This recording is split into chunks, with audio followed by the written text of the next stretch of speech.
Technologic, technologic, technologic. Hello and welcome to another one of our tech series where we look a bit more in depth at some of the technical work here at YEO, and we've been in hiatus for a little while and we haven't done one of these, but today we've got an exciting project that we're working on which I thought might be good to show you all.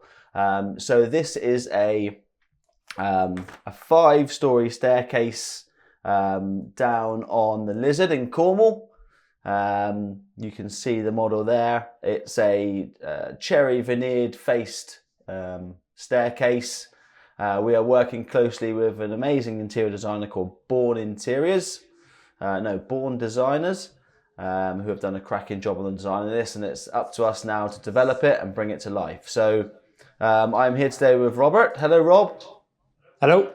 Rob is our staircase specialist in-house, and he has been tasked with drawing and modelling this.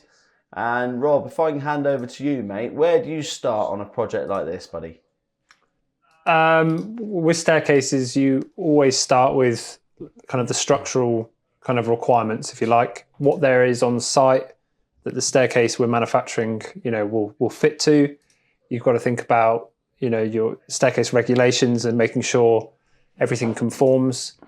So the first thing that was done on this staircase was to look at what components would be on site, basically, for us to fix to, the critical heights, critical datums. And the way that was set out was with this was the first sketch that was drawn in the whole process. It has a series of essentially landing positions. It has where, the site steel components sit within, the landings that exist on site. This is set up so as we're working through the kind of design development and modeling, if structural dimensions change slightly, we go to site and get some more up-to-date survey information. You can come back to essentially this kind of original sketch, update just this sketch, and then any other work that's been done after that should also then update accordingly. It means you don't have to completely rework the model if something changes on site within a controlled amount. This was all drawn from the architect setting out information, and I think from our site surveys it's ended up varying kind of no more than 5 to 10 mil, which across a 5-storey building is pretty impressive. So you kind of start with the main structural components, make sure that's kind of the foundation of everything that you're going to be doing. So what have you got marked up in this sketch here, Rob? What have you got marked up there? So what I'll quickly do is I'll just show the model and then kind of take it back to kind of the basic components. So what you have after this kind of first round of kind of components is you just have the basic landing positions. These are the 5 landings that our staircase has to interact with, and then also the steel work that kind of supports those landings that we have to fix to, because ultimately we have to tie our staircase into the rest of the structure. So that's the kind of first thing that was established, was what exists on site, what do we have to work with, and then that forms the very beginning of the rest of the design development. And then kind of from here you build in the basic flights, the basic models of the flights, which I'll just show you here. So just in very basic form, you're working out the kind of the rise to going of the staircase flights to make sure it conforms to regulation. Obviously this has already been designed, as Adam said, by Born Designers, so an amount of working out has already been done, but we obviously double check everything, make sure that how it's being kind of shown in the design intent works. And that's what you can see here is in its most basic form, that is the lump, if you like, of the staircase. And that's where we start.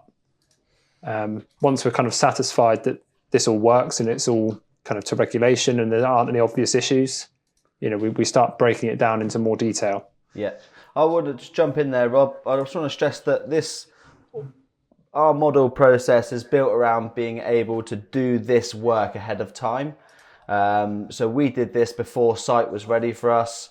It means we can get ahead of the game and try and stay ahead. And then, like Rob said already, once the survey measurements come back, and we change our structural elements within this model, then everything else changes around it. So once you've then done the structural side of it and working out the planning of the staircase, Rob, we go on to the detailing of it then?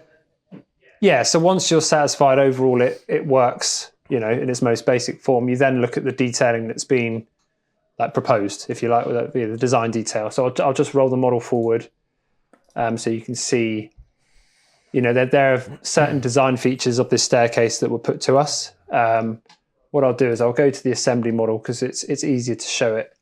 One of the key things was how the staircase actually interacts with the site finish. This left-hand wall is a stone wall. Obviously I've shown it. And then we've proposed that none of the treads and risers of the staircase actually kind of meet that wall. There's a shadow gap detail. Yeah. So there's an infill piece that kind of gets scribed tight to the wall. The treads and risers are then all uniform. So from a manufacturing point of view, it makes that side of things easier, but also it keeps it looking a lot cleaner and a lot more consistent. There's also a lighting detail, Rob. Yeah, so there is a shadow gap detail, a lighting detail between the tread and the riser as well. So there's down lighting on the bottom of every riser. So as you walk up the stairs, there'll be a nice illuminated strip. And one of the other kind of main features of this staircase was the handrail and the balustrade and how that all worked. This went through several rounds of design development. To see it in 3D made it a lot easier to kind of work out ultimately if the design worked or if the design was kind of how it needed to be. And this is the very end point of that design development. This is where we've now agreed that it works. So we actually made a sample of that corner there, Rob, didn't we? There we go, look. So this is just one corner that we pulled out in isolation. We manufactured this to kind of put in front of the client, the interior designer, just to kind of, it's the only way really you can 100% sign off something like this, and obviously being able to kind of run your hand along it and interact with it. It's amazing having this model, and we did the development of the design in the model to a point where everyone was happy, but then it comes to a point where, especially on a stair like this, that the client needs to feel it and make sure it's comfortable as well. And for us, the other key thing at this stage was ensuring how we then broke it down for manufacture worked. There was no point putting the model in front of the client without an understanding as to how we would manufacture it. Yeah. So this allowed us an opportunity to do some design development on how we actually then broke it down for manufacture. Yeah. Which was important. There's a lighting detail in the handrail there, Rob, as well. Can you put the handrail back on and then I'll see that? I can. Hang on a sec. Sorry, mate. That's all right. There it is. Yeah. So we've also got a lighting detail on the inside. So that is an edge illuminated lighting strip that shines into that area, and essentially you'll have this illuminated section running all the way up these parts of the handrail. Lovely. Yeah. That's lovely, mate. And then once you've got to that point, the detailing's all sorted, it's then time to break it down for manufacture, which is the bit we're working on now, yeah? Exactly. Once everyone's satisfied that visually it works and we're satisfied that it can be fitted and it all interacts with site correctly, we then have to break it down for manufacture. The way that we approach this style of staircases, we'll make a core structure that gets fitted first. So that's what you can see here. Nice. It's not all of it actually, hang on. The reason for that is we can fit this quite early on. It allows for other things to happen on site that need to happen. Ceiling and wall finishes can be finished. Cables can be pulled through for lighting whilst everything's still very open and very accessible. And it just means, it also gives us an opportunity to still make minor adjustments if we need to. We won't make any of the kind of face paneling until we've had this fitted and double checked that everything works correctly. Yeah. So I'm just waiting for this to update quickly. There we go. So then I'll just open one flight so you can see in a bit more detail how we go about this. So this is that's a ply chassis, Rob. Yeah, so it's a series of kind of like machine components that then get fitted together, and they're made up in sections. So this section here will be made up in our workshop and taken to site as an assembled unit. Yeah. Each of these will be like that, and then we'll essentially bolt it together on the site to form this kind of continuous run. These are designed to then bolt directly to the chassis that we make. Mm-hmm. So this is a typical staircase chassis, a series of, again, CNC components with kind of timber bracing. Yeah. That within its own right is completely self-supporting and structural. Yeah, nice. And then the balustrade itself, has access to fix this to this. And that's how it works all the way up through. And by doing it in 3D, I think it's the only way you can kind of see, because you see at every corner how everything works together, and just kind of makes this possible. Yeah.